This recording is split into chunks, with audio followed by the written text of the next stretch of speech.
ചെറുപുഴ കാക്കയംചാൽ ആക്രിക്കടയിലുണ്ടായ തീപിടുത്തത്തെക്കുറിച്ച് സമഗ്ര അന്വേഷണം നടത്തണമെന്നാവശ്യപ്പെട്ട് ആക്രിക്കട ഉടമ എം അബ്ദുൾ നാസർ ചെറുപുഴ പോലീസിൽ പരാതി നൽകി.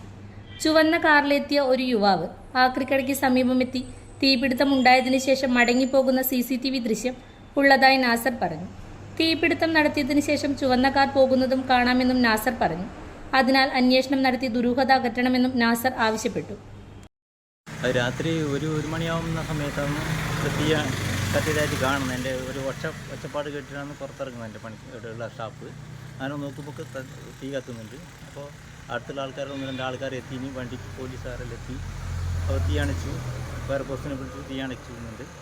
അപ്പോൾ ഞങ്ങൾ വൈകിട്ട് പോകുന്ന എങ്ങനെ തീ കത്തിയെന്ന് തന്നെ വിചാരിച്ചതാണ്. പക്ഷേ ഇന്ന് രാവിലെ സമീപത്തുള്ള CCTVയിലും നോക്കുമ്പോൾ അതിൽ ഒരാൾ ആ സമയത്ത് വന്നിട്ട് വണ്ടി നിർത്തിയിട്ട് തീയിട്ട പോലെ ആയിട്ട് കാണുന്നുണ്ട്.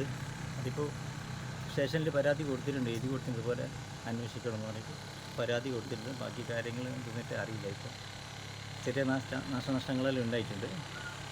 അത്രേ ഉള്ളൂ. മലയോര മേഖലയിൽ ചെറുപുഴയുടെ മണ്ണിൽ പ്രിന്റിംഗ് മികവുമായി നിറസാന്നിധ്യമായി 8ാം വർഷത്തിലേക്ക് Sinai printers and stationery.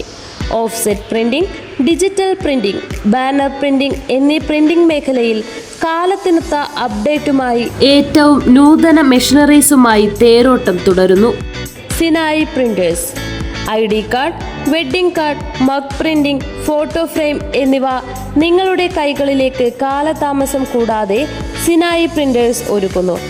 Printing ടെക്നോളജിയിൽ ഡിപ്ലോമ കരസ്ഥമാക്കിയ ഒരു കൂട്ടം ചെറുപ്പക്കാർ എന്നും ഒരു മുതൽക്കൂട്ടായി സിനായി പ്രിന്റേഴ്സിനൊപ്പം ചേർന്ന് പ്രവർത്തിക്കുന്നു. നാളിതുവരെ തന്ന സ്നേഹത്തിനും സഹകരണത്തിനും ഹൃദയത്തിൻ്റെ ഭാഷയിൽ നന്ദി.